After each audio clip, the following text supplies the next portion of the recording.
Non, premièrement, les discussions bibliques, les discussions, elle est vraiment biblique. C'est peut-être deux manières de voir qui sont différentes.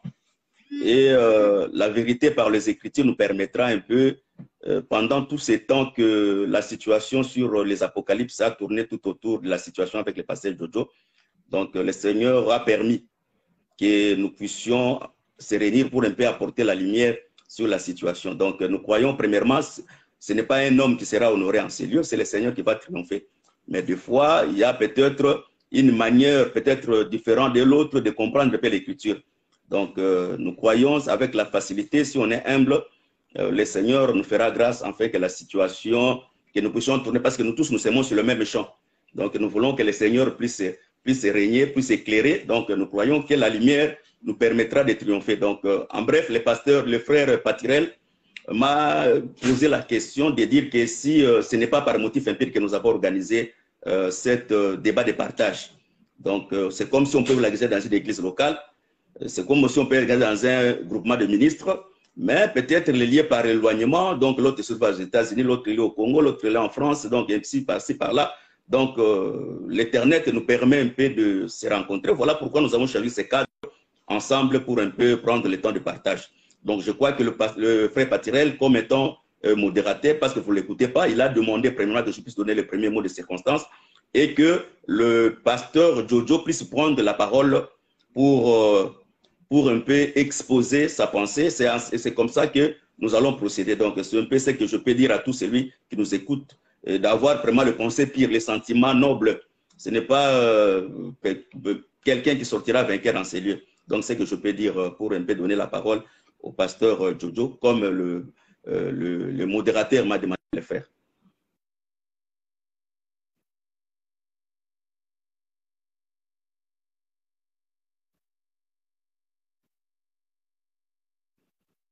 Bonsoir chez vous. Je bénis le Seigneur. Je bénis le Seigneur.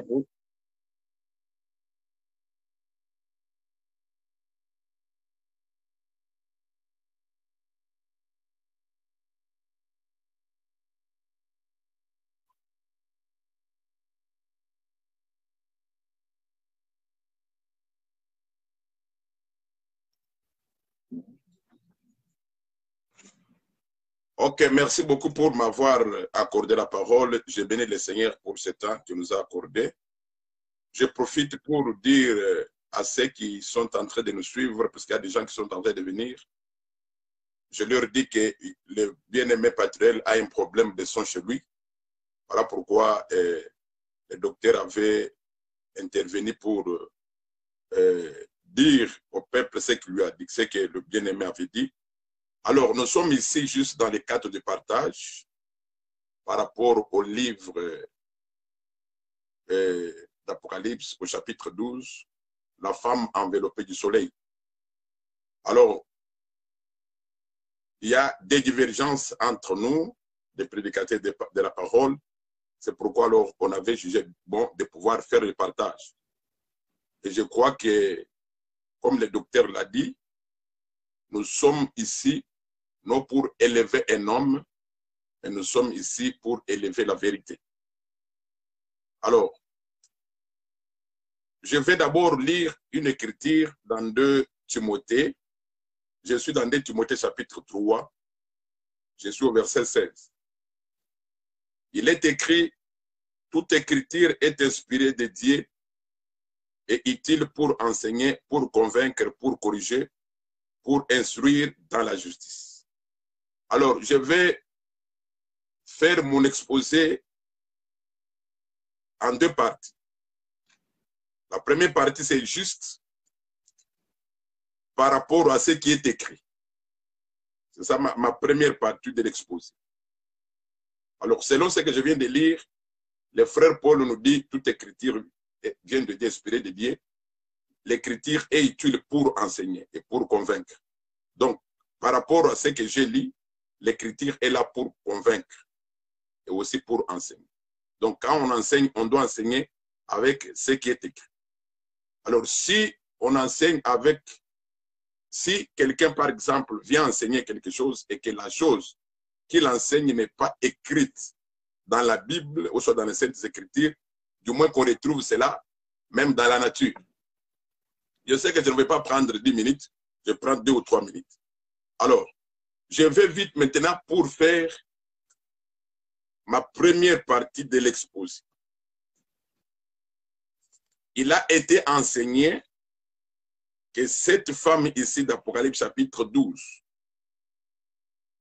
a des aspects. Elle est Église et elle est aussi Israël.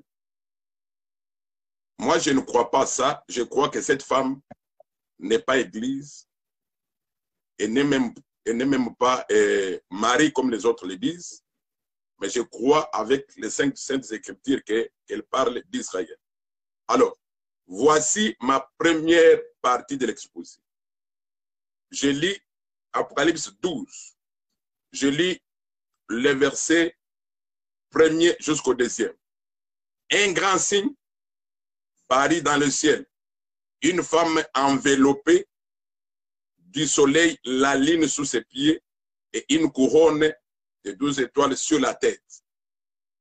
Elle était enceinte et elle criait, étant en travail et dans le douleur dès l'enfantement.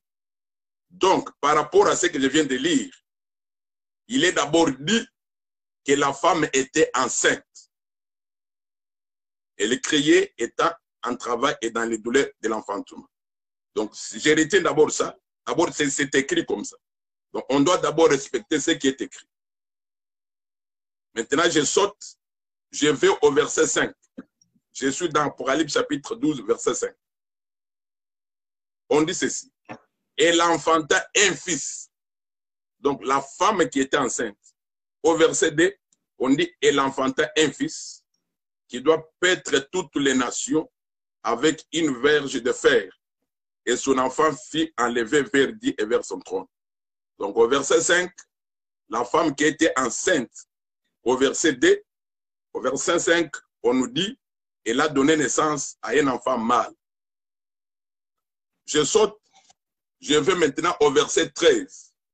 Le verset 13 me dit, quand le dragon vit qu'il avait été précipité sur la terre, il poursuivit la femme qui avait enfanté l'enfant mâle.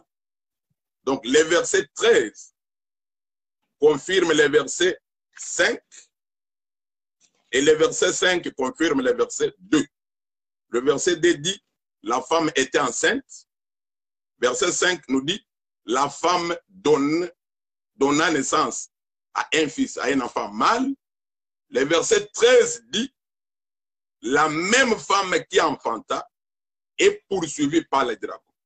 Donc, seulement par la lecture, je trouve qu'il s'agit d'une seule femme, pas deux.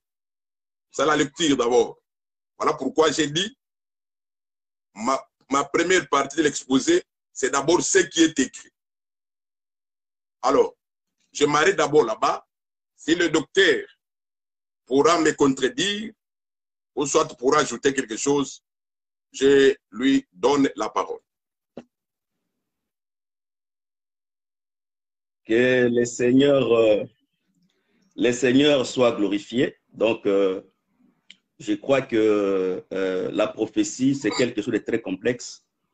Donc, c'est Dieu dans le temps. Il nous faut beaucoup, parce que le livre de l'Apocalypse, comme étant un livre des énigmes, est un livre des signes. Donc, il faut premièrement la personne puisse maîtriser Dieu dans les temps. Donc, si quelqu'un ne comprend pas parmi dans les temps, il y aura des difficultés d'expliquer les livres de l'Apocalypse. Donc, je reprends un peu le titre qu'il a pris. Donc, Apocalypse 12. Apocalypse 12. Je lis un peu vite. Un grand signe parut dans le ciel. Une femme enveloppée du soleil, la lune sous ses pieds, et une couronne de 12 étoiles sur sa tête. Elle était enceinte, elle criait, étant en travail et dans les douleurs de l'enfantement. Un autre signe parut dans le ciel, et voici, c'est un grand dragon rouge, ayant 7 têtes et 10 cornes, et sur cette tête 7 diadèmes. Je me limite un peu par là, je prends une autre écriture pour un peu alimenter ce que je veux parler. je prends le livre d'Éphésiens 6. Éphésiens 6, je prends le verset, je commence directement par le verset 12. Car nous n'avons pas à lutter contre les sangs, contre la chair et les sangs, mais contre les dominations, contre les autorités, contre le prince de ce monde des ténèbres, contre les esprits méchants dans les lieux célestes. Pour vous, prenez toutes les armes de Dieu afin de pouvoir résister dans le mauvais jour et tenir ferme après avoir surmonté. Tenez à vos reins, tenez donc ferme, ayez à vos reins la vérité pour sentir, et revêtez-vous la cuirasse de la justice, et mettez pour chaussures à vos pieds les ailes que donne l'évangile de paix, et prenez par-dessus tout cela le bouclier de la foi. Donc, que le Seigneur soit béni. Premièrement, le premier signe Paris dans le ciel. Donc, la femme, elle est enveloppée du soleil. Et elle était enceinte. Je fais un peu un bref pour ne pas répéter tous les écrits. J'explique maintenant ce qui est nécessaire. Donc, elle était enceinte et dans les douleurs de l'enfantement. Premièrement, je reprends parce que je l'ai suivi. Je l'ai suivi plusieurs fois. Je reprends vraiment tous les écrits qu'il a donnés. Psaume 84 qui dit que le soleil, c'est un bouclier. Donc, dans d'autres termes, le soleil servait à cette femme comme étant un bouclier. Je reprends vraiment les Écritures. Peut-être on peut expliquer d'une autre manière les Écritures qu'il a pris dans toutes ses interventions. Donc, le soleil comme étant vraiment un bouclier. Voilà pourquoi je prie l'Écriture de Éphésiens 6. Vraiment, la femme, le signe parie dans le ciel. Et les dragons aussi parient dans le ciel. Donc, c'est deux choses vraiment qui est céleste. Et le bouclier dans la Bible, selon Éphésiens 6, Éphésiens représente le bouclier comme étant la foi. Donc, si cette femme n'est pas l'Église, si cette femme, comme il dit, n'est pas Israël, mais cette femme est le royaume de Juda, c'est ce qu'il a dit dans ses interventions, automatiquement, selon la Bible, parce que cette femme, selon sa prédication, cette femme, Jésus devait sortir de cette femme. Mais quand nous lisons vraiment la Bible, nous savons qu'Israël, tout au long de sa marche, Israël n'a jamais été enceinte pour souffler les douleurs de l'enfantement. Pourquoi? Parce que son premier mari, Moïse, il était incapable d'ensemencer la femme, parce que pour ensemencer la femme, selon la Bible, il fallait que cette femme entre en Canaan. Donc, la loi de la semaine et de la moisson, ça c'est Lévitique 26, on ne peut pas s'aimer pendant qu'on était en route. Donc, Israël devait entrer en Canaan pour que la loi de la semaille et la loi de la moisson puissent continuer. Donc, premièrement, cette femme ne représente pas premièrement le royaume de Juda, parce que le bouclier qui est la foi, le royaume de Juda, avant que le Seigneur ramène le mystère de la grâce, la foi n'y était pas, parce que c'est le Seigneur qui est venu avec la grâce. Donc la grâce n'y était pas. Donc le bouclier servait premièrement à cette femme comme étant la foi comme étant le bouclier. Ça, c'est le premier argument. Le deuxième argument, je crois qu'il ne croit pas que les sources sont ouvertes. Dans cette intervention, qu'est-ce qu'il a dit? Il a dit ceci: le dragon qui avait le couleur rouge, c'est le signe du second cheval de l'Apocalypse, de l'Apocalypse 6. Donc, le deuxième sceau. Pour qu'il puisse identifier que le dragon, comme il avait le couleur rouge, c'était le deuxième cheval, il faut que les sceaux s'ouvrent. Parce que quand on ouvre le premier sceau, on voit le cheval blanc. Quand on ouvre le deuxième sceau, on voit le cheval roux. Donc, il ne peut pas parler de dragon en ayant le couleur rouge comme étant le sceau, pendant qu'il ne croit pas que les sceaux sont ouvertes. Ça, c'est ma deuxième préoccupation, parce que je ne vais pas prendre beaucoup de temps comme il ne l'a pas fait. Je le ferai encore moins comme il a fait, comme il vient de le faire. En deuxième temps, nous avons la Bible dit qu'en Israël, dans ton pays, ça c'est, je crois bien, Exode 23, il n'y aura pas la femme qui avorte, ni une femme stérile. Donc nous croyons que cette femme qui a reçu la sémence, cette femme qui a reçu la sémence, représente l'Israël, parce que je crois qu'il est dans la confusion. Il dit que cette femme ne peut pas représenter Ève, parce que Ève était séduite. Mais il oublie, Ève c'est la mère de toute la création. La création émane de Ève. Et Dieu maintenant, il doit jeter le regard vers les nations. Donc cette nation pécheresse, Dieu va jeter son regard pour faire maintenant sortir un peuple qui porte son nom. Je vais un peu en détail de tout ce qu'il a dit et j'aurai beaucoup d'arguments. Et premièrement, il ne comprend pas aussi la couronne qui est sur la tête de cette femme. Pour lui, pour avoir la couronne, il faut seulement avoir la victoire. Non, la couronne ne représente pas seulement la victoire. La couronne représente aussi l'enseignement. Parce que le Lévitique 21, 12 dit ceci. Lévitique 21, verset 12 dit ceci. Le sacrificateur ne sortira pas des sanctuaires parce que l'onction qui est sur sa tête, c'est la couronne. Or, le frère Jean, dans 1 Jean 2, il dit ceci, vers le fin de 1 Jean 2, il dit ceci, l'onction que vous avez reçue, vous en serez toujours dans. En bref, la couronne, l'enseignement aussi représente la couronne, comme dit le sage David, ou bien le sage Salomon, dans Proverbe 1, verset 8, l'enseignement de la mère, c'est la couronne. Donc, premièrement, je me limite un peu dans ce que j'ai un peu énuméré, parce qu'il n'a pas pris beaucoup de temps. Donc, je lui laisse un peu aussi les claviers, afin que nous ayons le temps de débattre sur la situation. Donc, je lui remets les claviers.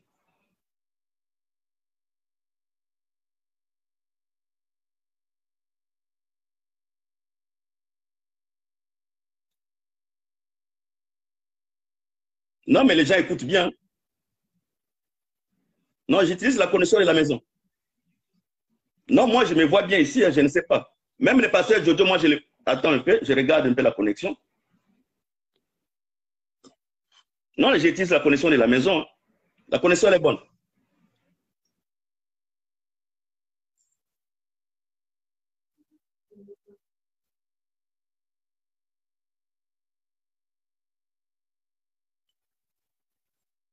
Ok, merci beaucoup pour la parole. Bon, moi, je croyais qu'il allait répondre à ma question, mais il est en train de parler de ce que j'ai enseigné. Puisque moi, je ne suis pas encore là, je lui ai posé la question. Il faut d'abord qu'il commence à répondre à la question. Il faut d'abord qu'il commence, je répète ma question. Apocalypse chapitre 12. Excusez, pasteur Jojo. Alors, respectez un peu la procédure. On t'a donné le temps d'exposer. On ne t'a pas dit de poser la question. Non. On a dit expose ton exposé.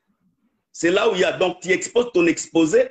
Après, moi, j'expose. C'est ce qu'on nous a dit. On n'a pas dit que toi, tu me poses la question. Non, l'instant de questions viendra. Mais expose un peu ta pensée, que tout le monde sache ta pensée. Tu ne commences pas par les questions. Tu exposes. C'est important.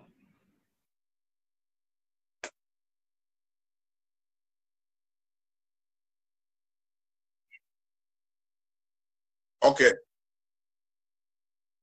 Oui. OK.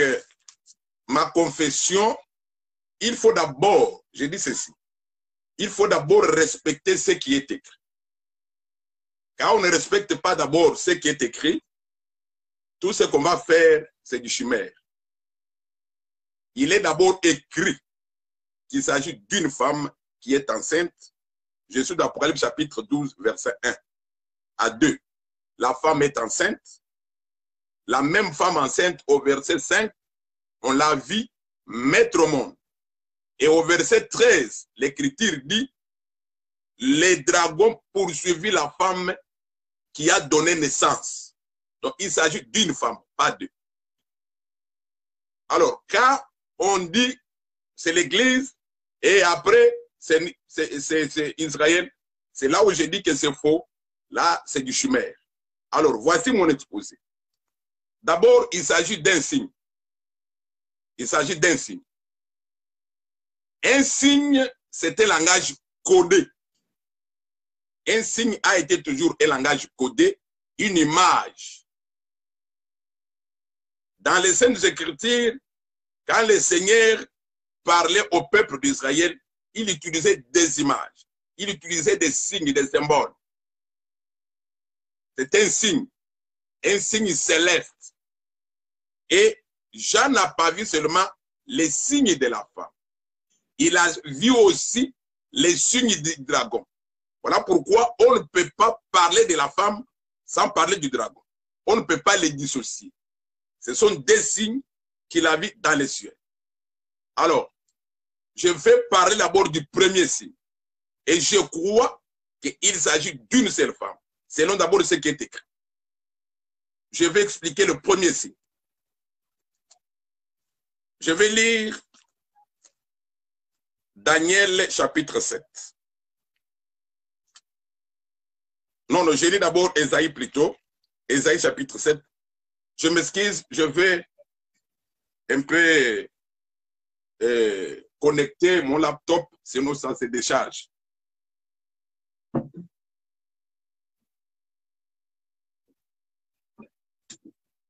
Donc, un instant, donc le frère Patirel a posé la question au pasteur d'exposer pour les gens qui n'écoutent pas le frère Patirel. Il a demandé au pasteur d'exposer vraiment sa pensée. C'est ce que le pasteur est tenté de faire. Voilà. Mon laptop était presque déchargé, alors je l'ai connecté. Alors, je vais d'abord expliquer les signes. Et ma base d'abord, c'est ce qui est écrit, où ça représente une femme. Et je vais toujours revenir là-bas. C'est ça ma base. Alors, si quelqu'un vient avec un enseignement contraire, il faut d'abord qu'il nous montre que ce qui est écrit là, il ne s'agit pas d'une femme. Je lis d'abord Ésaïe chapitre 7. Ésaïe 7. Puisque le frère Jean n'est pas le premier à voir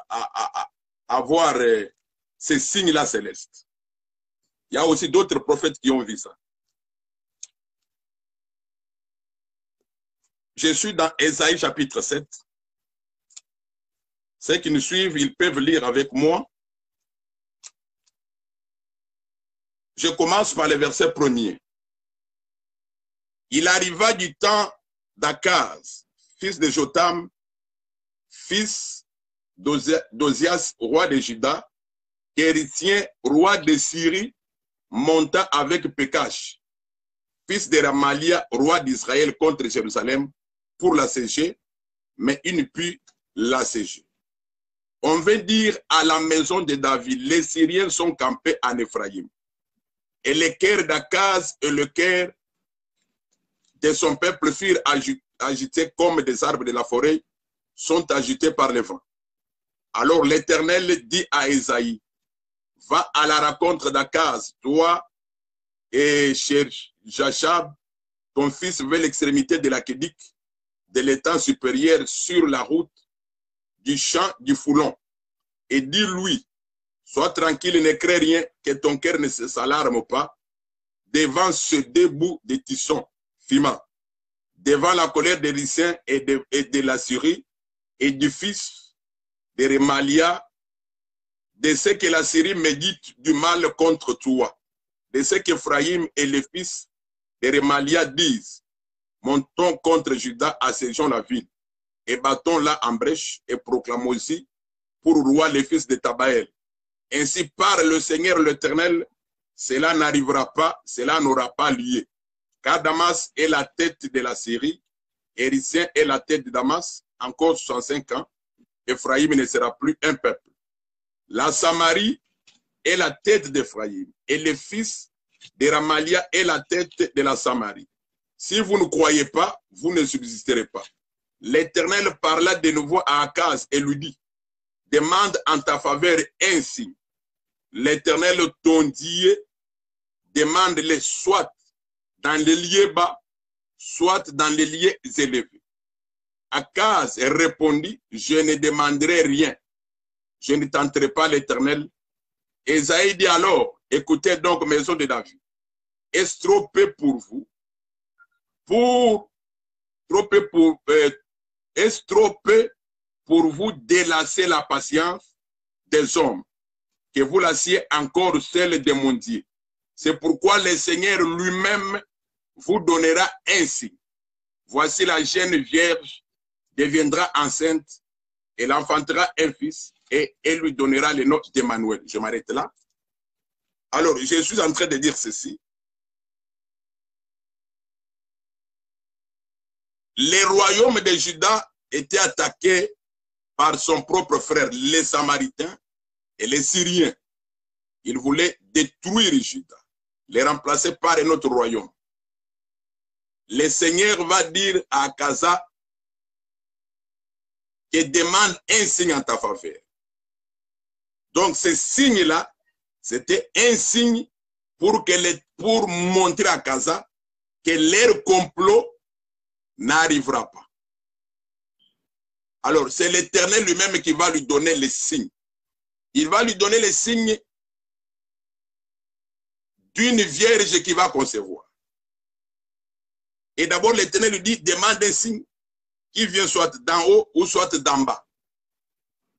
Alors, l'Éternel lui-même lui donne un signe. Le signe que l'Éternel lui a donné, c'est un signe qui vient d'en haut, pas d'en bas. C'est un signe céleste. Pourquoi? Puisque sur la terre, une vierge ne peut jamais concevoir. Donc, c'est un signe céleste qui montre une femme qui va concevoir. Et ici, on parlait de la naissance du Seigneur Jésus. Et quand la naissance du Seigneur Jésus devait arriver, je lis maintenant Luc chapitre 1er. Luc chapitre 1er. Luc chapitre 1er, je suis au verset 35. Luc chapitre 1er, je suis au verset 35. L'ange lui répondit, le Saint-Esprit viendra sur toi et la puissance du Très-Haut te couvrira de son ombre. C'est pourquoi le saint enfant qui naîtra de toi sera appelé fils de Dieu. Alors, quand ce signe d'en haut s'accomplit dans Marie, l'ange dit à Marie que tu seras couverte par la puissance d'en haut, par le Saint-Esprit. Le Saint-Esprit, c'est Dieu lui-même. C'est-à-dire que Marie doit être couverte. C'est par Marie que le Seigneur Jésus est venu. C'est la naissance du Seigneur Jésus, ou soit la conception qu'a eu Marie, c'était ce signe-là que Dieu avait dit à Akaz pour la délivrance de Judas. C'était ce signe-là. Alors, nous voyons Marie être couverte par une puissance d'en haut. Mais quand nous lisons les frères Paul, oh, mais vous ne m'avez pas dit combien de temps je veux.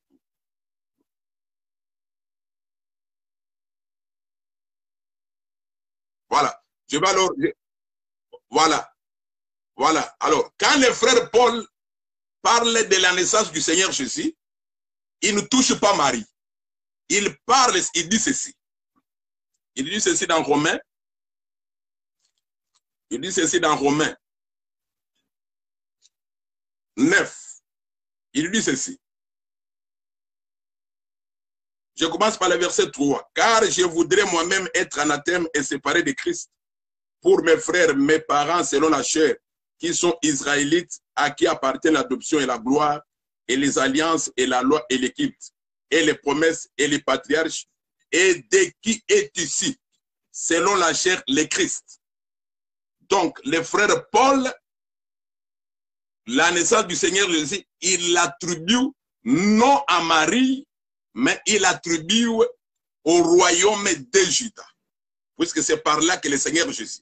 Donc là, nous comprenons qu'en réalité, quand le Seigneur donnait les signes qui devaient venir d'en haut, et nous voyons Marie être couverte par la lumière, en réalité, nous comprenons que Marie dont on parle ici, en réalité, le Seigneur parlait du royaume de Juda par qui le Seigneur devait venir.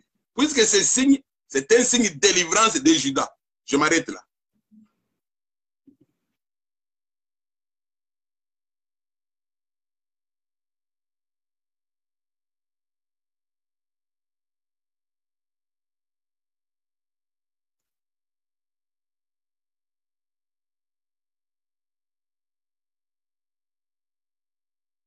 Non, non, moi je ne dis pas ça. Ça, c'est vous qui le dites.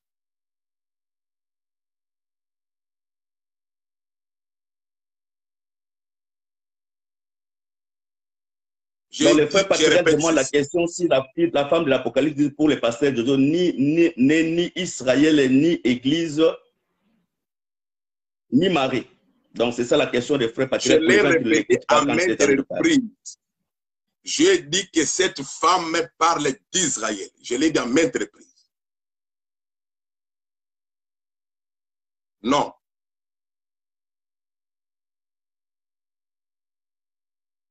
Avant que le docteur Jean prenne la parole, l'enfant mâle n'est pas aussi l'Église. L'enfant mâle n'est pas l'Église.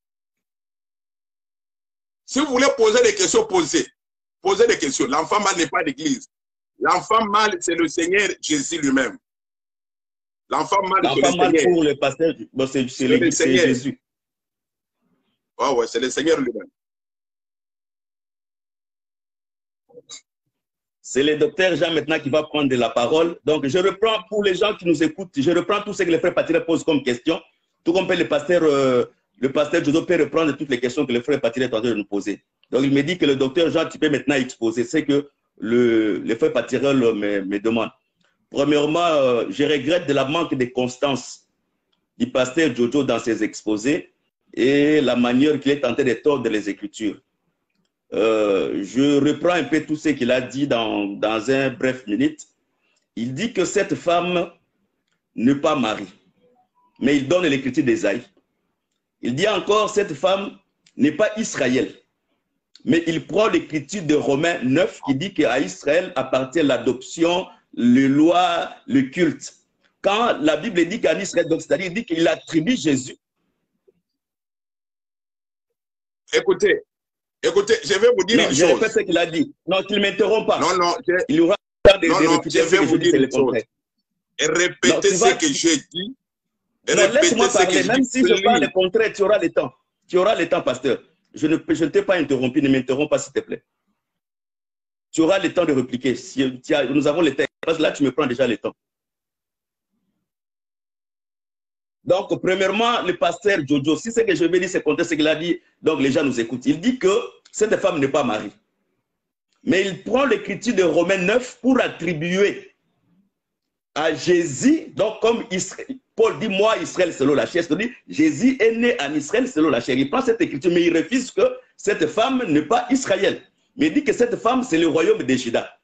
C'est ce qui détruit un peu l'intervention de notre très cher frère, parce qu'il commence à prendre premièrement la prophétie de Marie qui s'est accomplie dans Luc 1, mais il refuse cela pour dire que ce n'est pas Marie, mais parce que la mère est que bon.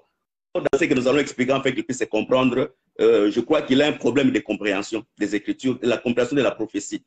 Je vais m'expliquer ceci. Premièrement, cet enfant ne représente pas Jésus, parce que selon les Écritures, cet enfant, quand il est né, il est enlevé vers... Ça, c'est la Bible, ce n'est pas moi. Donc, il lit très bien les Écritures. Donc, je comprends que la personne peut mieux lire la Bible et ne pas comprendre ce qu'il est en train de lire. Il lit très bien les Écritures. La Bible dit ceci. Cet enfant, quand il est né, il est enlevé vers son trône. Ça, c'est la Bible. Mais nous savons tous que Jésus, quand il est né, Jésus est mort.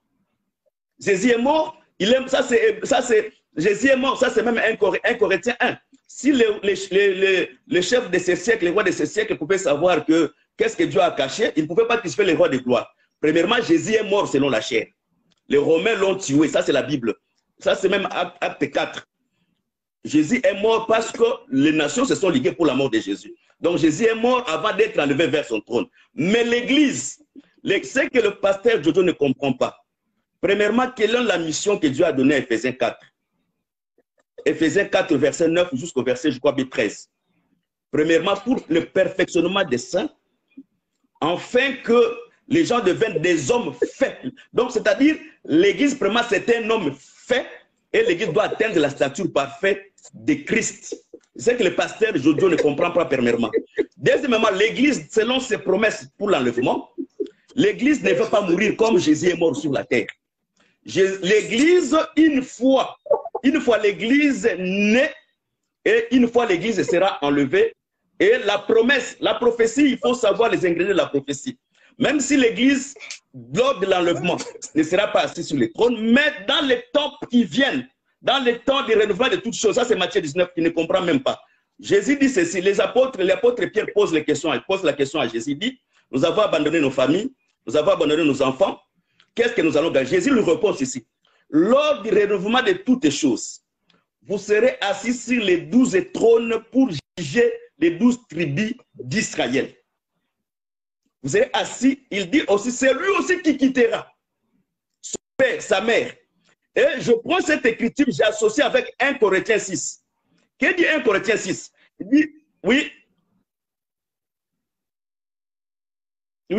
je t'écoute.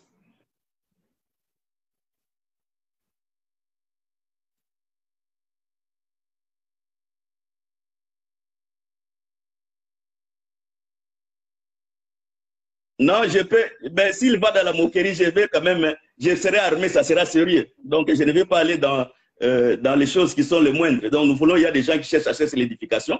Si j'entre dans sa folie, peut-être ça sera plus grave. Donc, moi, je suis donc... là, on va bouger toutes les armes qui se trouvent à gauche, à droite, ça sera malheureux. Mais je ne vais pas aller dans ça parce qu'il y a beaucoup de gens qui nous suivent. Il va avoir une attitude d'un adulte, donc tu parles aussi, qui a atteint quand même l'âge de porter les vêtements sacerdotaux.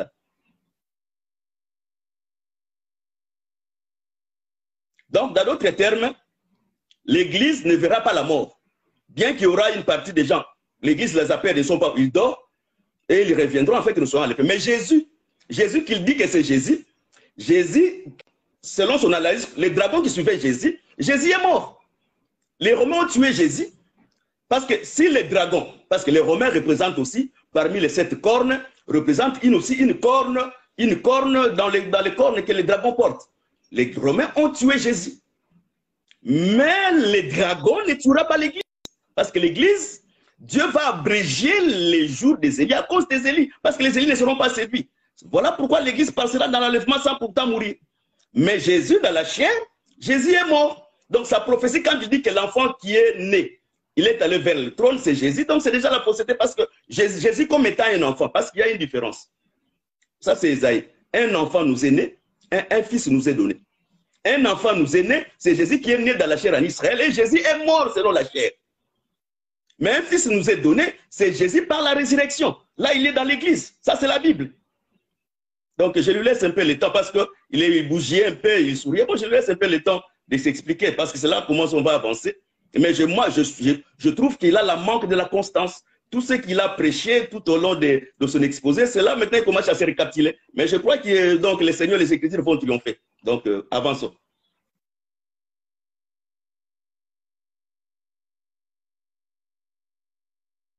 Rapidement, avant de donner la parole au docteur Jean, au pasteur Jojo.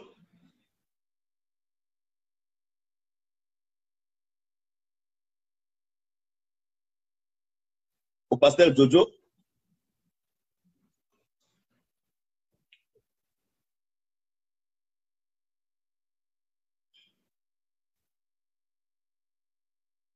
Oui, c'est l'Église, le fils mâle, c'est l'Église qui ne verra pas la mort par les grands dragons, mais Jésus est mort.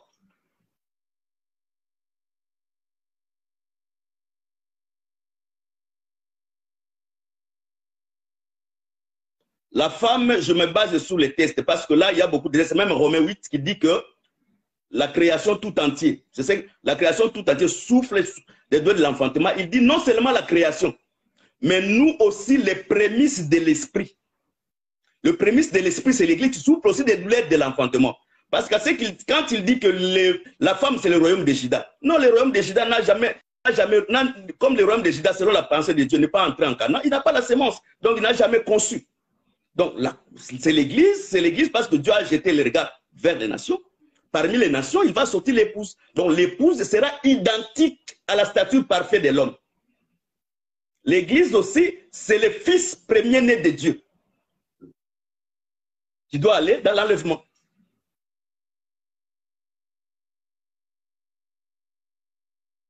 Donc, merci beaucoup, pasteur Jojo. Quelle est ta réaction? C'est ça que le modérateur pose la question à la pasteur pour faire comprendre les paroles des modérateurs pour les gens qui ne l'écoutent pas. Ok, merci beaucoup pour m'avoir accordé la parole.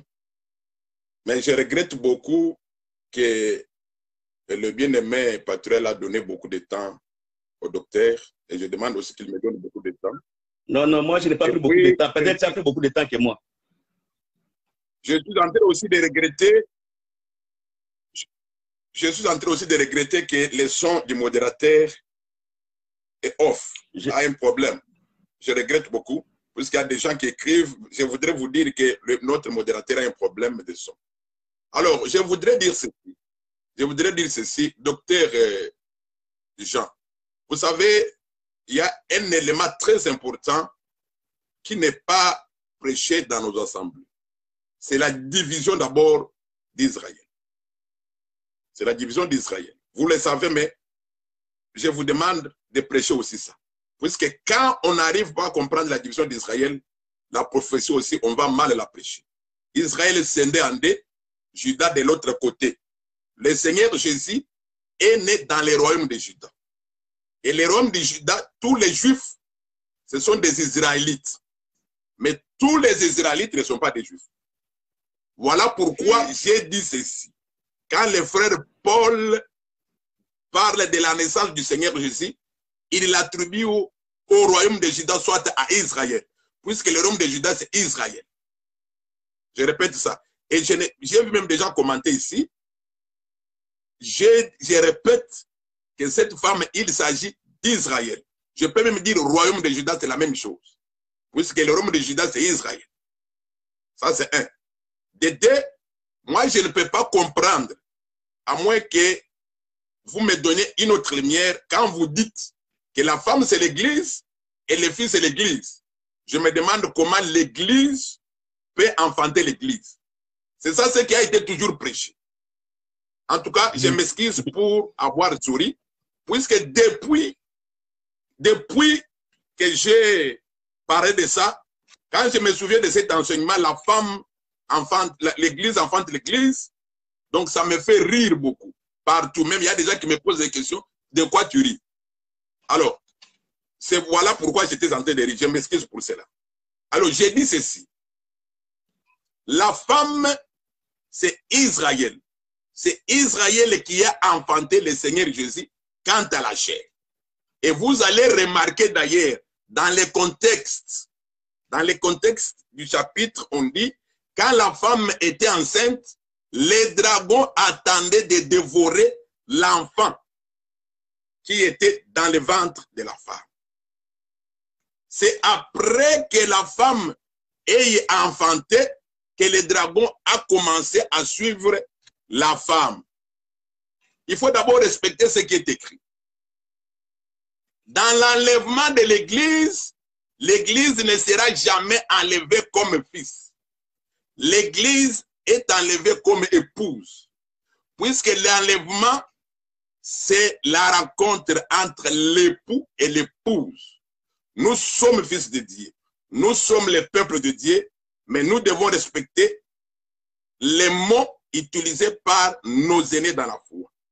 Les aînés de la foi nous montrent comment nous serons enlevés, non comme fils, mais comme épouse.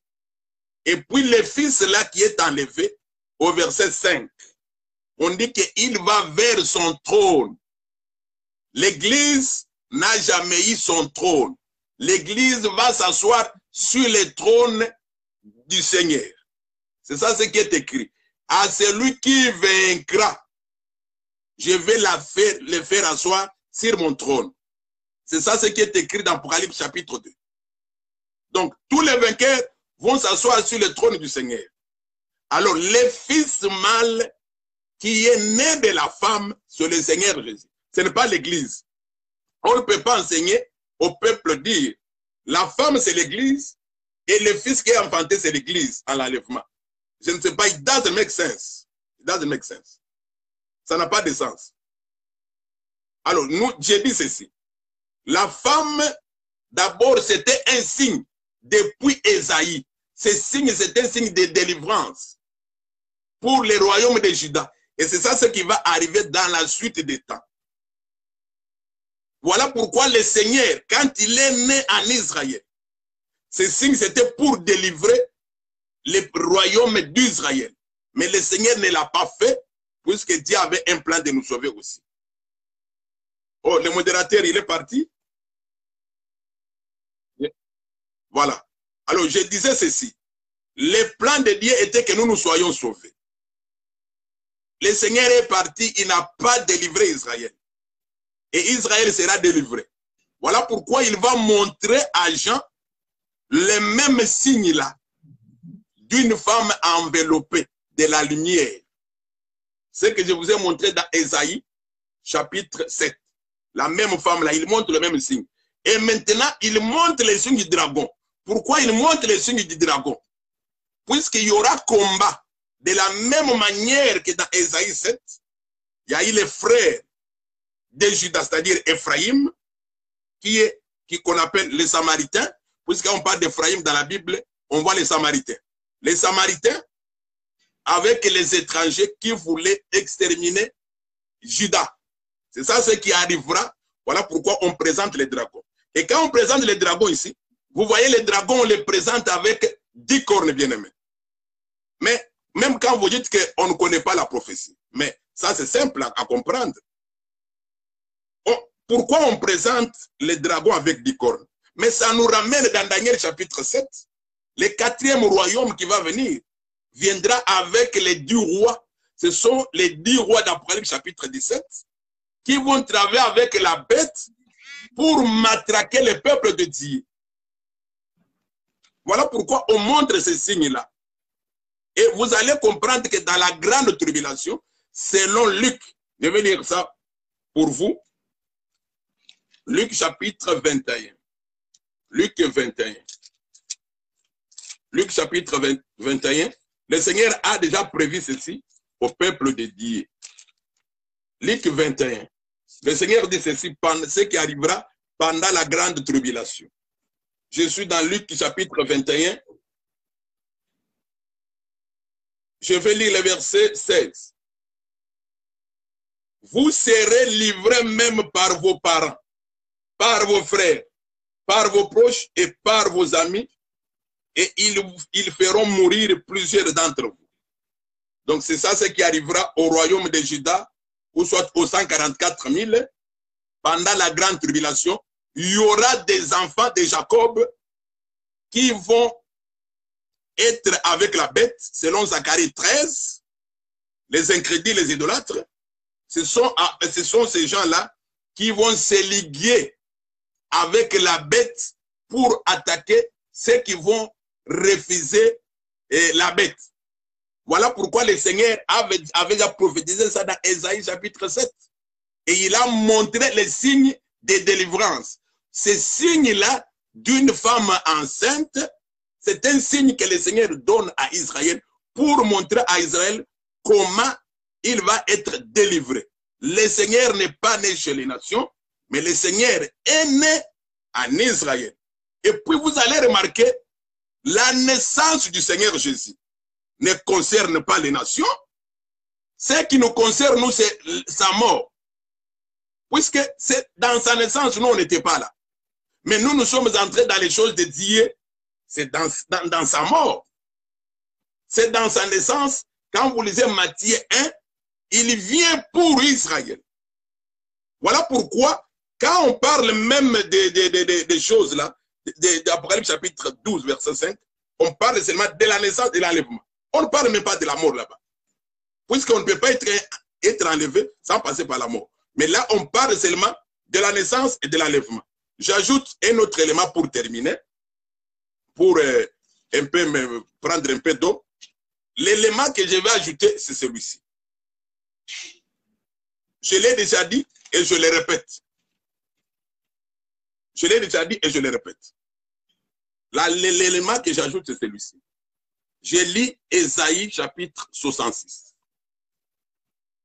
Ésaïe 66. Ésaïe 66. Je lis le verset 7.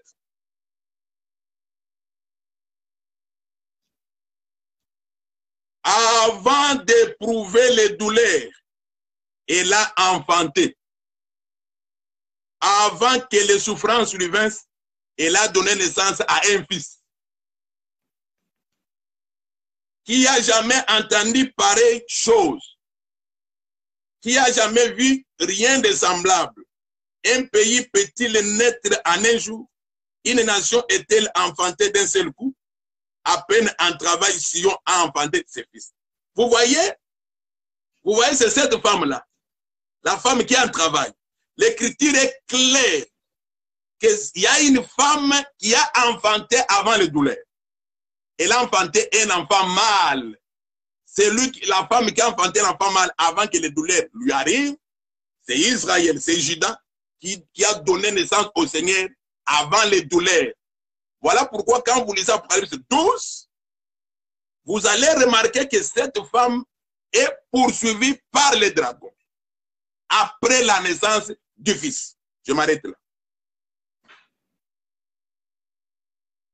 Merci, Pasteur Jojo.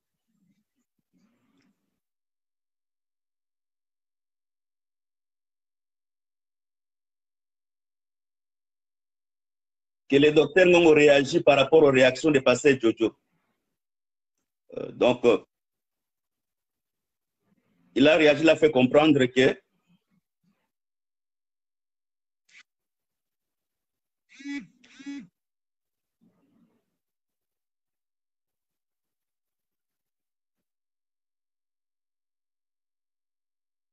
pour lui, la femme, est-ce que la femme a une trône?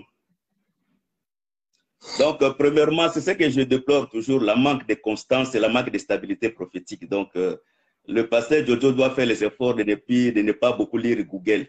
Donc, tout ce qu'il dit, pour les amateurs de la parole, il peut les vérifier sur Google. Donc, ça est sur Google et c'est très facile. Donc, il doit un peu avoir quand même l'esprit de la prophétie pour comprendre la prophétie. Ça lui fera encore quelque chose de bien. Mais s'il continue à lire Google, il va faire encore beaucoup d'erreurs.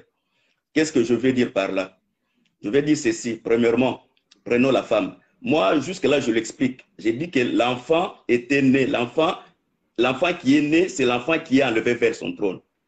Mais l'enfant Jésus, il a grandi et il est mort. C'est simplement la première différence. Là où il ne parlait pas à situer les temps. L'enfant Jésus est mort. Il est mort. Après la résurrection, il est mort. Il a fait l'ascension, il est allé au ciel. Mais l'enfant de l'Apocalypse 12 ici, il n'est pas mort. L'enfant, il est né et il est enlevé vers son trône. C'est ce que je vais expliquer maintenant. Premièrement, le pasteur Jojo ne comprend pas cette femme-là. Parce que bibliquement, je ne peux pas répéter beaucoup d'écritures. Je vais donner seulement les écritures en passant pour gagner le temps. Bibliquement, ça c'est Rite 4, verset 11, je crois bien. Quand on bénit Rite, quand on tente de bénir Rite, on dit à Rite, Rite, tu as la portion de Léa, tu as aussi la portion de Rachel. Donc, Rite représente à la fois Léa, Rite représente à la fois Rachel. Cette femme qui était enveloppée du soleil et qui avait la couronne des 12 étoiles, je reste un peu cette femme de côté, je vais un peu vers les dragons. Le dragon vraiment qui était le dragon rouge. On ne peut pas parler de couleur rouge si premièrement le pasteur Jojo n'arrive pas à croire que les seaux sont ouvertes. Parce que le cheval roux, la couleur rouge, selon son exposé, selon l'exposé qu'il faisait, dans tout le temps, dans toutes ces propagandes prophétiques qu'il est en train de faire, le cheval roux, il a représenté comme étant le cheval du deuxième sceau. Or, quand on parle sur le deuxième sceau, automatiquement, les sceaux sont ouvertes. Donc, et les chevals, les dragons qui avaient le couleur roux, qui avaient 7 têtes. Je reprendrai un peu cette écriture et je vais un peu avancer. Apocalypse 12, je vais répéter l'écriture telle qu'il est. Le deuxième, un autre signe parit encore dans le ciel. Voici un grand dragon rouge, ayant 7 têtes et 10 cornes, et sur 7 têtes, 7 diadèmes. Premièrement, les dragons qui avaient 7 têtes. Selon l'explication de la parole, parce que peut-être il lit l'écriture, mais il ne comprend pas l'écriture. Reprenons la Bible, prenons Apocalypse 17, verset 7 jusqu'au verset 9. Et l'ange dit, pourquoi étonnes-tu? Je te dirai le mystère de la femme et de la bête qui la porte, qui a 7 têtes et les 10 cornes. La bête que tu as vue était, vraiment cette bête était, elle ne plus, elle doit monter dans l'abîme de la terre, c'est dont le nom n'a pas été écrit dans les livres depuis la fondation du monde, je saute, elle ne plus, et qu'elle réapparaît. C'est ici celui qui a de l'intelligence, qui a de la sagesse. Les 7 têtes sont les 7 montagnes sur lesquelles la femme est assise. Ce sont aussi 7 rois, 5 sont tombés. Premièrement, il ne comprend pas premièrement les têtes de cette femme, les cornes qui avaient, les 7 têtes. Donc, je reprends un peu l'écriture, je vais être encore précis. Donc, les 7 têtes, il ne comprend pas mal le mystère des 7 têtes. Dans ces 7 têtes, la Bible dit ceci, les 5 rois étaient, mais les 5 ont déjà tombé. Or, quand il va aller chercher les 5 rois qui sont tombés, facilement il dira l'Égypte, il dira la Syrie, il dira Babylone, il dira tout ceci. Donc, cette femme représente l'œuvre de l'Antichrist dans le temps, quel que soit depuis l'Égypte, depuis la Syrie, depuis le Médo-Perse, c'est-à-dire parce qu'il portait déjà 7 cornes à cette tête depuis longtemps. 5 sont déjà tombés. C'est-à-dire cette femme représente aussi, il a commencé à travailler avec déjà des autres rois. Et la Bible dit, il réapparaît encore. Il est encore parmi donc les sixièmes. Donc, c'est-à-dire, au temps des gens que Jean avait vu la vision, c'était le temps du sixième corne. Le sixième corne, nous savons tous, c'était Rome qui était en ce moment, qui régnait sur Israël. Donc, en comprenant cela, quand je prends la compréhension des Écritures noires sur blanc, je comprends que les dragons représentent le mystère de l'Antichrist. Je prends encore quelques Écritures que lui, il a négligé, peut-être il ne comprend pas. Je reprends l'Écriture de Psaume 84 qui ne fait pas utiliser aujourd'hui parce que c'est que s'il utilise ça, il sera pensé. L'Écriture de Psaume 84 qu'il a utilisé, il dit ceci, le soleil c'est un bouclier. Or, Paul dans Éphésiens, il dit le bouclier c'est la foi. À quoi sert la foi? Pour que les flèches enflammées du malin ne puissent pas atteindre celui qui est protégé par le bouclier de la foi. Par là, facilement, si c'est le cas facilement, nous allons entrer dans le petit du premier schéma. La Bible dit quand celui qui est sorti, il avait l'arc. L'arc sert à quoi? À tirer le flèche.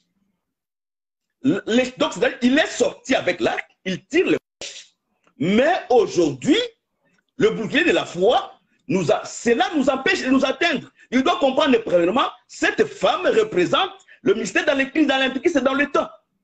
Dans tout le temps, parce que les 7 cornes, c'est le mystère de l'Antichrist dans tout le temps et les 10 rois. Donc, vraiment, quand il ne comprend pas premièrement qu'aujourd'hui, l'Église, parce qu'Israël jusqu'à présent, mais s'il me dit le contraire, s'il va comprendre le mystère le pluie de la première et de l'arrière-saison, Israël n'a reçu que le pluie de la première saison. Pour que les champs atteignent sa maturité pour produire les fruits, il faut que les champs reçoivent le pluie de la seconde saison. Jusqu'à aujourd'hui, Israël n'a pas reçu la pluie de l'arrière-saison. Israël ne peut pas concevoir, parce qu'Israël n'est pas entré en Canaan. La loi de la semaine des moissons, c'est en Canaan. Parce que Israël, aussi longtemps qu'il n'est pas, ça c'est Hébreux 4, Israël n'est pas entré dans le repos pour recevoir la semence. Mais nous, comme Dieu a trouvé la foi en nous, nous sommes rentrés. Donc, il ne peut pas nier qu'il a la semence de Dieu en lui. Il ne peut pas nier que quand la Bible dit qu'en Israël, il n'aura pas dans ton pays, il n'y aura pas de femmes stériles, ni celles qui avortent. Avorter la semence, c'est dire quoi? C'est lui qui a reçu la semence, mais la semence de la parole n'a pas demeuré en lui. Mais nous sommes les gens qui ont reçu la semence, et cette semence demeure en nous. Cette semence, c'est les fils. La parole de Dieu, c'est les fils. Aujourd'hui, nous sommes dans la dispensation des fils. C'est-à-dire, le Seigneur viendra enlever les fils qui se trouvent en nous. Parce que le sang et la chair ici n'héritera pas le royaume des cieux. Voilà pourquoi Dieu a laissé le ministère le temps de préparer l'Église, d'atteindre les statures parfaites. Parce que le Seigneur, même quand il parlait sur le royaume des cieux, même quand Pierre a demandé au Seigneur, nous avons abandonné nos familles, quand le Seigneur a parlé à Pierre que vous allez vous asseoir sur les 12 trônes pour juger les 12 fils d'Israël, pour juger les 12 tribus d'Israël. Quand il disait cela, il dit, dans les siècles présents, vous aurez les centiples et la persécution. Donc, dans d'autres termes, cette femme devait souffrir des douleurs de l'enfantement pour accomplir aussi l'écriture de Romains 8. Mais quant à Israël, Israël n'a jamais reçu la semence. Mais l'Israël, cette femme-là, parce que Dieu va se répéter, Dieu se répète encore. Dieu, quand il veut parler avec Israël, Dieu parle toujours avec Israël dans le désert. Dieu va répéter encore ce mouvement. C'est par là, celui, il ne comprend même pas. Il ne comprend pas le mystère des 2 témoins. Parce que comme il ne comprend pas la prophétie, donc il est difficile aussi qu'il puisse comprendre le mystère des 2 témoins. Le 2 témoins en Europe, quel est le rôle des 2 témoins? Premièrement, il doit savoir la mission d'Élie. La mission d'Élie, c'est quoi? C'est restaurer l'autel. Voilà pourquoi Élie, quand il restaure l'autel, il appelle tout le peuple tout autour de lui. Et les 2 témoins, leur ministère va rassembler Israël qui était en exil pour retourner dans leur pays. Ça, c'est Jérémie 16. C'est-à-dire, j'ai envoyé les chasseurs, le pécheur, c'est-à-dire pour vous chasser dans toutes les collines. C'est le mystère des 2 témoins qui permettra qu'Israël puisse retourner dans sa patrie. Et quand Israël retournera dans sa patrie, c'est à ce moment l'Israël entrera dans le repos. C'est ce qu'il ne comprend pas. C'est ce qu'il ne comprend même, il ne comprendra aussi jamais. Parce que la prophétie, ça lui dépasse. Vous savez, dans la Bible, quand tu es habitué d'offrir sur l'autel qui est sur le pied de la montagne, reste sur le pied de la montagne. Il ne faut pas monter en haut. Parce qu'en haut, il y a des vents de turbulence. C'est que le frère ne comprend pas. Il a trop lu Google. Et Google a détruit sa conscience. Donc, je vais dire seulement ceci que s'il parvient à m'expliquer que cet enfant qui est né, il est mort, c'est Jésus, il me dit maintenant, l'enfant qui est né, il n'est pas mort, mais il est parti directement dessus le trône. Il me donne la différence. Et Jésus qui est né, il est mort et il est ressuscité. Il me donne un peu cette différence, ça me permettra d'avancer. Donc, je ne vais pas monter la parole comme il a pris beaucoup de temps, parce que moi, je trouve qu'il tourne en rond, il parle rien, je lui laisse le temps. Attends, je complète quelque chose. Il dit que l'Église ne peut pas enfanter l'Église. Dieu, dans la Bible, Dieu a jeté le regard vers les nations. Ça, c'est Acte 15. Vers les nations, pour faire sortir un peuple qui porte son nom. Dieu peut utiliser, comme Paul dit, je vous ai fiancé d'un seul coup, mais pour vous présenter comme une vierge, ça devient au singulier.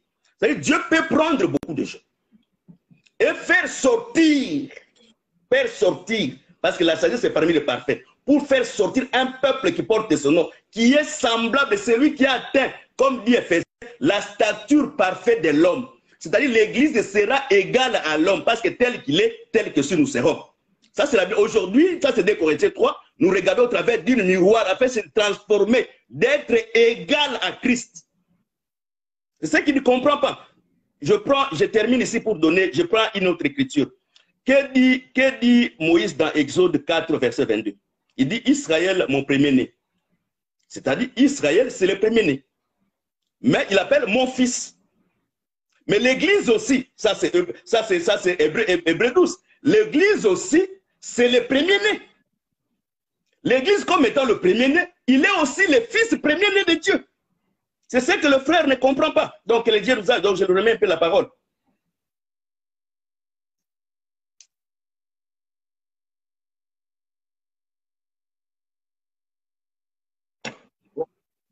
Ok, merci beaucoup pour la parole. Je pense qu'on doit quand même arrêter. Hein. On a déjà pris beaucoup de temps. On doit arrêter. Alors, je termine par ceci. Je croyais que le docteur allait peut-être me contredire ou soit te répondre à mes questions. Il n'a répondu à aucune question. Mais tu n'as pas posé la question. Pose-moi la question, je vais te répondre. Tu n'as pas posé la question, on expose. On fait un débat contradictoire. Quand tu me poses la question, moi je te réponds. Moi je ne vais pas encore poser la question, je te poserai beaucoup. Pose, j'ai écrit la question et je vais te répondre. J'ai le stylo avec moi. Pose les questions. J'en ai posé plusieurs. J'en ai posé plusieurs. Tu n'as pas posé, tu faisais un exposé contradictoire. Tu faisais un exposé contradictoire. Si tu vas poser, je suis disponible à te répondre. Pose la question, j'écris et je vais te répondre. Et je vais rester pour les questions que tu m'as posées. Voilà. Avant de poser la question, la dernière question, et j'arrête là, parce que nous avons autre chose à faire, je vais dire ceci. Je lis Apocalypse chapitre 17. Puisqu'il n'a pas bien lu ça, je lis Apocalypse chapitre 17. Je lis le verset 14. C'est écrit, et le verset 12. Il est dit, les 10 cornes que tu as vues sont 10 rois qui n'ont pas encore reçu le royaume, mais qui recevront autorité comme roi pendant 1 heure avec la bête. Voilà là où j'étais, mais lui, il est allé de l'autre côté.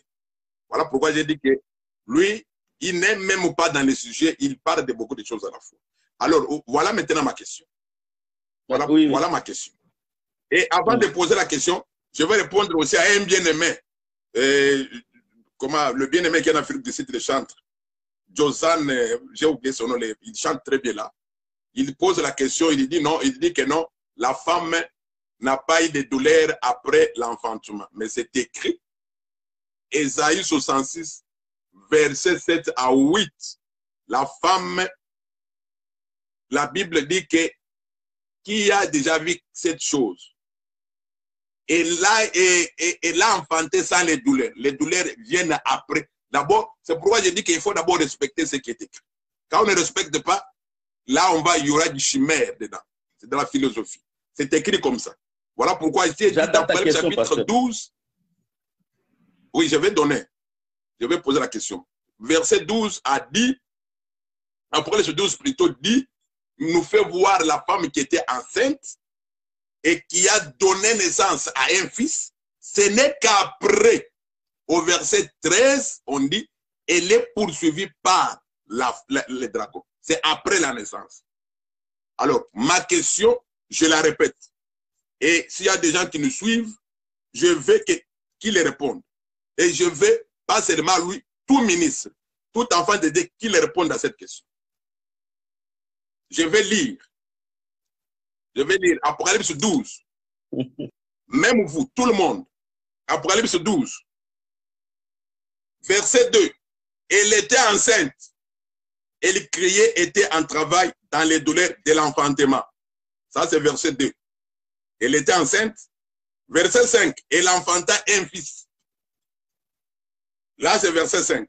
Verset 13 dit, quand le dragon vit qu'il avait été précipité sur la terre, il poursuivit la femme qui avait enfanté l'enfant mâle. Ma question, la femme qui est poursuivie par le dragon, verset 13, est-elle la femme qui a mis au monde au verset 5, oui ou non? C'est ça ma question. Cette question, je la pose à tout le monde.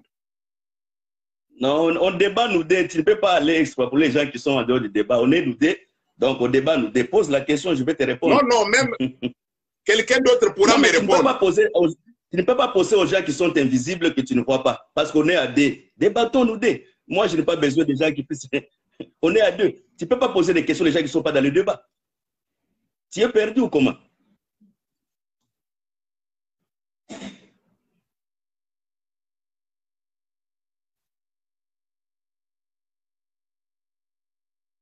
Donc, premièrement, la question qu'il m'a posée, là, répète-moi un peu la question, c'est toi qui es là-bas. Parce que je ne comprends pas. Ma question est celle-ci. Je répète ma question, docteur. Ma question est celle-ci. Au verset 5, Apocalypse 12, verset 5 dit, la femme enfanta un enfant mâle. Et au verset 13, on dit, les dragons poursuivirent la femme qui avait enfanté l'enfant mâle. Je pose la question, c'est la même femme qui est poursuivie par les dragons ou bien une autre femme?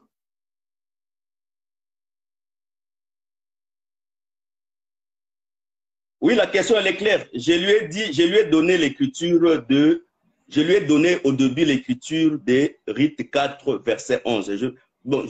Je lis pour sa meilleure compréhension, parce que je ne vais pas prendre beaucoup, si je ne lis pas les écritures, pour ne pas prendre beaucoup de temps. Mais je préfère lire cette écriture. Rite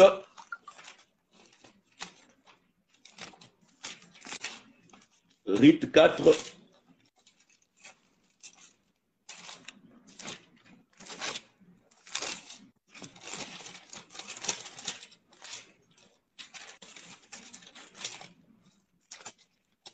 bon, je ne vais pas prendre beaucoup de temps. Rite 4, je reprends seulement cette église dans la bouche, les gens qui vont le chercher après. Rite 4, verset 11. Quand on est en train de bénir Rite, on voit en Rite la portion de Léa et on voit en Rite la portion de Rachel. Léa, tout le monde sait, c'est celui qui a reçu le mariage à cause de la loi. C'est-à-dire celui qui n'était pas dû de recevoir le mariage. Et Rite, on comprend, Rite, c'est celui que, Rachel, c'est celui que Jacob avait prévu de prendre pour femme. Donc, dans d'autres termes, Rite représente Israël, Rite représente aussi l'Église. C'est-à-dire Dieu dans la prophétie dans le temps. Parce que dans la prophétie dans le temps, Dieu a deux groupes de gistes. Nous avons premièrement l'Église comme étant le giste et nous avons Israël comme étant le giste. C'est-à-dire quand Dieu, le diable a une seule mission sur la terre, ne pas permettre que les promesses de Dieu qu'il a mis dans le giste puissent se réaliser. Donc automatiquement, quand l'Église est enlevée, il sait très bien c'est l'état d'Israël. Quand l'Église est enlevée, c'est l'état d'Israël, c'est automatique. Ce n'est pas à chercher à savoir. Quand l'Église est enlevée, c'est l'état d'Israël. Cette même femme va représenter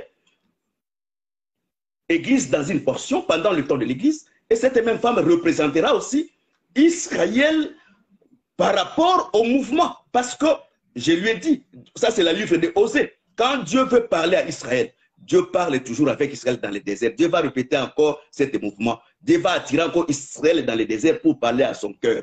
Donc nous comprenons avec facilité que la femme que Dieu parle dans le désert, c'est Israël. Mais la femme que Dieu ne parle pas dans le désert, c'est l'Église. Cette femme représente l'Église parce que l'Église, c'est l'Église qui a la promesse de l'enlèvement. C'est l'Église qui a la promesse de l'enlèvement. C'est nous tous, premièrement, par rapport à la mauvaise compréhension de la parole, nous tous, nous formons un seul corps avec Jésus. Or, si nous formons un seul corps avec Jésus, toujours, si nous formons un corps avec Jésus, le Fils qui forme le corps représente toujours un enfant mâle. Nous allons tous représenter un enfant mâle.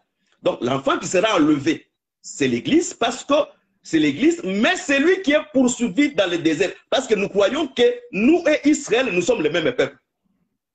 Nous sommes le peuple. Donc, il va aller la postérité de la femme. Nous sommes avec Israël le même peuple. Mais c'est seulement par rapport au salut, Dieu a divisé des temps différents. C'est ce que le frère ne comprend pas. Il ne peut pas dire, non, nous avec Israël, nous sommes deux peuples, nous sommes un seul peuple. Mais dans le temps, dans l'exercice du temps prophétique, Dieu a fait le salut. Répondez à ma question. La femme, quand elle est enceinte, c'est l'Église. Quand la femme est enceinte, c'est Dieu qui jette le regard vers la nation pour faire sortir l'Église quand il est enceinte. Répondez à ma question. Je réponds à ta question. Quand on enlève l'enfant, le temps de l'Église terminé, et quand on poursuit la femme, c'est le temps d'Israël. Ce n'est pas ça. Ma question est très simple. Mais ta question, c'est laquelle? Cette question, je l'ai posée à beaucoup de gens. Il y a des gens qui m'ont déjà répondu. La question est simple. Au verset 12, verset 5 plutôt, Apocalypse 12, 5, on nous présente une femme qui a mis au monde. La Bible dit, elle enfanta un enfant mâle. Au verset 13, on nous dit, les dragons poursuivis la femme qui a enfanté l'enfant mâle. Ma question est simple. C'est la même femme ou soit deux femmes différentes? C'est ça la question. Il a dit quoi?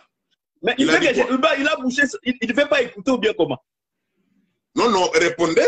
Toi, tu ne peux pas répondre dans sa place de frère.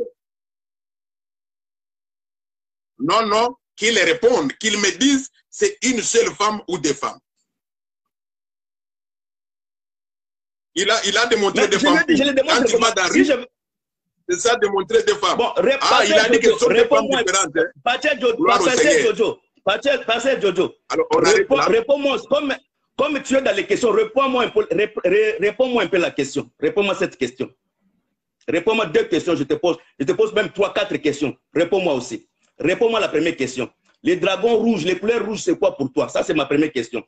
Ma deuxième question, l'enfant qui est né, qui n'est pas mort, c'est qui? Parce que Jésus est mort. Ma troisième question, je te le pose encore. Les 7 cornes, c'est quoi? C'est en quel temps les 7 cornes?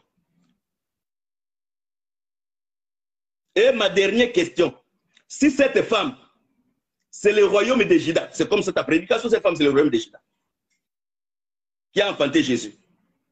Mais pourquoi tu as pris l'écriture d'Ésaïe qui a dit qu'une femme sera enceinte, et nous tous, nous savons que cette écriture s'est accomplie dans Luc 1. Explique-moi. Mais vous posez plusieurs questions à la fois. Ça ne dérange pas, ce sont des questions. Comme ça, on pose plusieurs questions. D'abord, mais moi, je pense que... Moi, je ne t'ai pas posé plusieurs questions. On a fait plus d'une heure. On a fait plus d'une heure. On doit arrêter. On a fait plus d'une heure, mais je vais quand même... D'abord, avant de répondre, je vais d'abord corriger quelque chose dans sa question. Dans sa question, il a dit les 7 cornes représentent quoi? Dans la Bible, on n'a pas parlé de 7 cornes premièrement. On a parlé de 10 cornes. 7 têtes. Si même j'ai dit les Écritures, 7 têtes. Si je ne rectifie pas les langages, 7 têtes.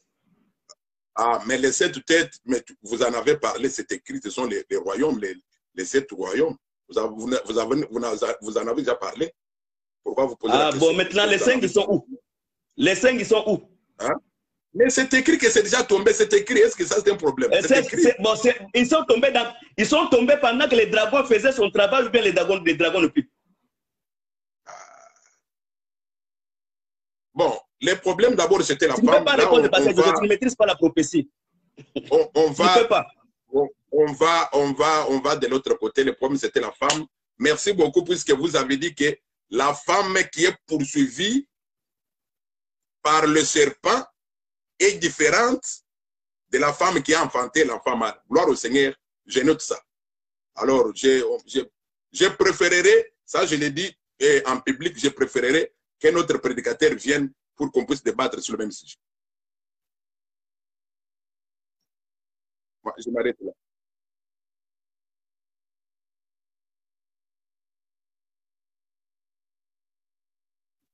Je ne m'emporte pas, c'est ma façon de parler, je ne m'emporte pas. Non, non, puisque, écoutez, il fallait prendre 1 heure. Il fallait prendre 1 heure. Maintenant, on a pris beaucoup de temps. J'ai autre chose à faire. Je vous avais dit ça.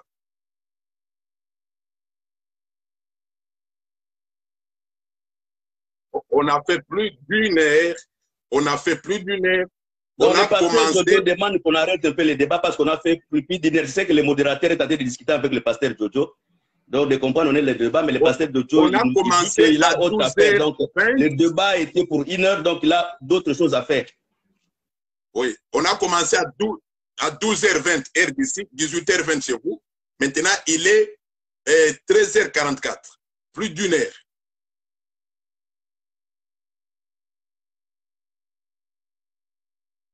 Mais il a déjà répondu ça. Il a suivi ma vidéo. J'ai parlé de ça. Pourquoi il pose encore la question? Parce qu'il lui-même, il a suivi la vidéo. Il en a parlé ici. Il en a parlé. Pourquoi il va encore poser la question?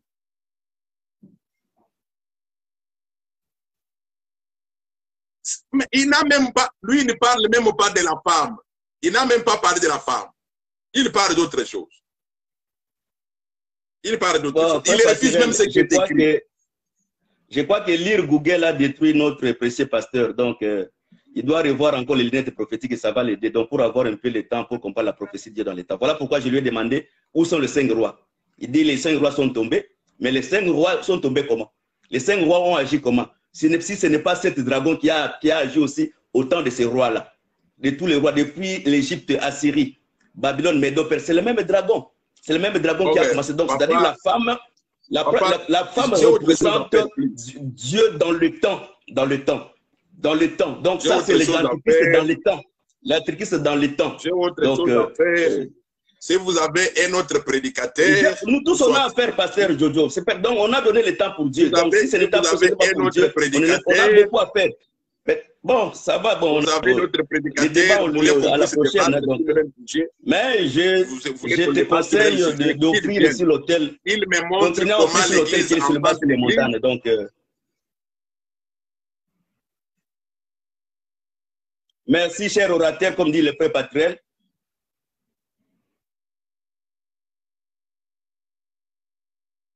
Donc, le mot de la fin pour le pasteur Jojo. Oui, le mot de la fin, je remercie tout le monde, je remercie les docteurs, je vous remercie vous. Seulement, ce que je veux dire, que le docteur n'a pas pu répondre à ma petite question. Il n'a pas pu répondre puisque les autres prédicateurs ont répondu différemment avec lui et ils m'ont dit que c'est la même femme. Mais lui, il dit que c'est une femme différente. Donc, voilà comment il y a une contradiction. Alors, je préfère qu'il y ait un autre prédicateur pour qu'on débatte sur le même sujet. Bien qu'il a dit que je suis sur Google, tout ça c'est bien. S'il y a la vérité là-bas, gloire au Seigneur. Le problème, c'est que la vérité. Alors, je vous aime tous dans le Seigneur. Et alors, on est là.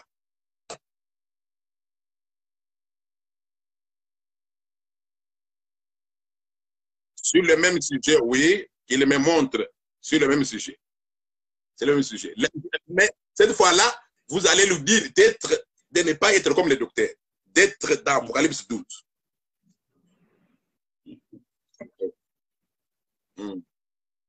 Oh, oui, c'est ça mon mot de la fin.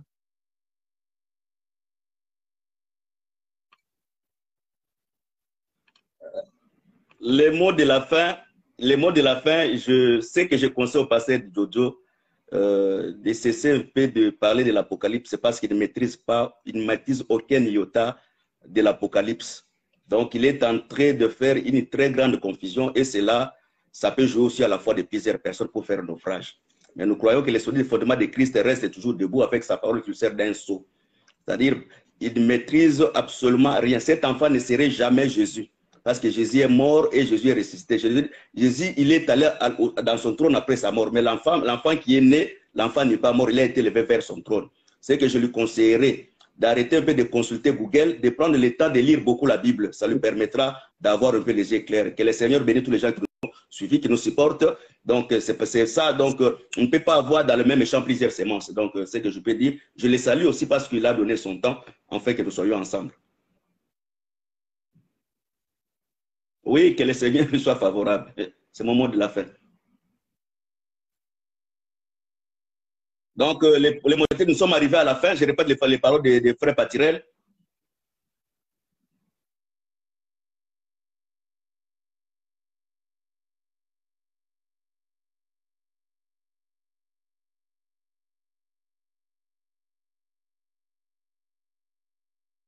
Seigneur, nous bénissons ton nom, puisque tu as permis que nous puissions parler de ta part.